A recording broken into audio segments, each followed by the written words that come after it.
तो जैसे आप देख सकते हो पिरामल फाइनेंस में आप मैक्सिमम 2 करोड़ तक का लोन अमाउंट आप ले सकते हो। मिनिमम जो स्टार्टिंग हो जाती है वो 5 लाख रुपए से हो जाती है। मैक्सिमम 30 सालों के लिए यहाँ पे होम लोन मिलता है और रेट ऑफ इंटरेस्ट की जो स्टार्टिंग हो जाती है 9.49% पर मंथ से हो जाती है। अगर आपको कोई भी प्रॉपर्टी परचेज करनी है, कंस्ट्रक्शन कराना है, कोई प्लॉट परचेज करना है, कंस्ट्रक्शन कराना है, रिपेयर रेनोवेशन का काम कराना है, उसके लिए आप यहां से होम लोन ले सकते हो। अब कितना लोन मिलता है, तो प्रॉपर्टी वैल्यू का जो है 75 से लेकर 90% तक लोन जो है वो पिरामल फाइनेंस प्रोवाइड कर देता है और वो डिपेंड करेगा आपकी प्रॉपर्टी कैसी है, आप जॉब वगैरह कैसी करते हो, आपका क्रेडिट स्कोर कितना अच्छा है, उस हिसाब से जो है यहाँ पे प्रॉपर्टी वैल्यू और रेट ऑफ इंटरेस्ट क्या होता है। प्रोसेसिंग फीस जो लगती है वो अप टू 5% तक लग सकती है लोन अमाउंट का। जितना भी आप लोन अमाउंट लोगे हो सकता है आपके 1% लगे, 2% भी लग सकती है, वो डिपेंड करेगा। इसके अलावा प्री पेमेंट चार्जेस वगैरह की लिस्ट देख सकते हो, प्री क्लोजर चार्जेस देख सकते हो, स्टैम्प ड्यूटी चार्जेस देख सकते हो, कैश ओवर ड्यू ईएमआई या कलेक्शन चार्जेस के 500 रुपए लगेंगे, late repayment instrument dishonour charges के 750 रुपए के, लोन कैंसिलेशन के आपके 5,000 लगेंगे। अब हम यहाँ पे बात कर लेते हैं एलिजिबिलिटी क्राइटेरिया की।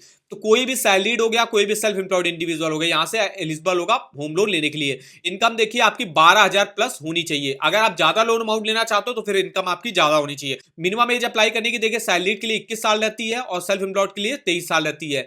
मैक्सिमम जो आप 70 ईयर की एज तक आप अपने लोन को चुका सकते हो। 30 सालों के लिए लोन मिलता है, 5 लाख से स्टार्टिंग हो जाती है लोन की और कोई भी इंडियन रेजिडेंट जो है यहां से अप्लाई कर सकते। डॉक्यूमेंट की बात करें तो यहाँ पे देखिए सबसे पहले तो मैंडेटरी डॉक्यूमेंट आता है जिसमें आपको पैन कार्ड वगैरह देना पड़ेगा, एक आईडी प्रूफ वगैरह देना जिसमें आप Aadhaar card, driving licence, voter ID card, passport वगैरह दे सकते हो। इनकम प्रूफ की बात करें, अगर आप सैलरीड हो 3 मंथ का सैलरी स्लिप, फॉर्म 16 और बैंक अकाउंट स्टेटमेंट 6 मंथ का देना पड़ेगा। इसके अलावा अगर हम प्रॉपर्टी रिलेटेड डॉक्यूमेंट की बात करें तो यहाँ पे स्टैम्प एग्रीमेंट फॉर सेल देना पड़ता है या सेल डीड या लेटर ऑफ अलॉटमेंट वगैरह, जो भी आप जिस टाइप की प्रॉपर्टी खरीद रहे हो उसका डॉक्यूमेंट देना पड़ता है। एनओसी फ्रॉम बिल्डर या हाउसिंग सोसाइटी आपको देना पड़ता है। पोजेशन सर्टिफिकेट हो गया, डिटेल कंस्ट्रक्शन कॉस्ट एस्टिमेशन, मतलब अगर आप जो है अपने प्रॉपर्टी पे कंस्ट्रक्शन की लोन रहता है, बैंक अकाउंट स्टेटमेंट देना पड़ता है। इसके अलावा अगर आप को एप्लीकेंट ऐड कराते हो तो को एप्लीकेंट ऐड कराने से क्या होता है कि आपकी होम लोन की एलिजिबिलिटी बढ़ जाती है, मतलब आप मैक्सिमम लोन अमाउंट ले सकते हो। अब जैसे कि बताया है कुछ केसेस में ये वुमेन को एप्लीकेंट जो है मांगते हैं और कुछ केसेस में आपके जो फैमिली मेंबर हैं वही आप जो है उनको को एप्लीकेंट रख सकते हो।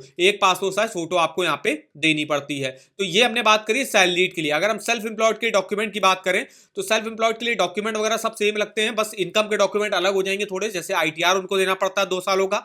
इसके अलावा ऑडिटेड फाइनेंशियल डिटेल वगैरह देनी पड़ती है और 6 मंथ का आपको करंट अकाउंट स्टेटमेंट और सेविंग अकाउंट स्टेटमेंट जो है बैंक को प्रोवाइड करना पड़ता है। तो ये मेनली जो है डॉक्यूमेंट में डिफरेंस रहता है सैलरीड और सेल्फ एम्प्लॉयड।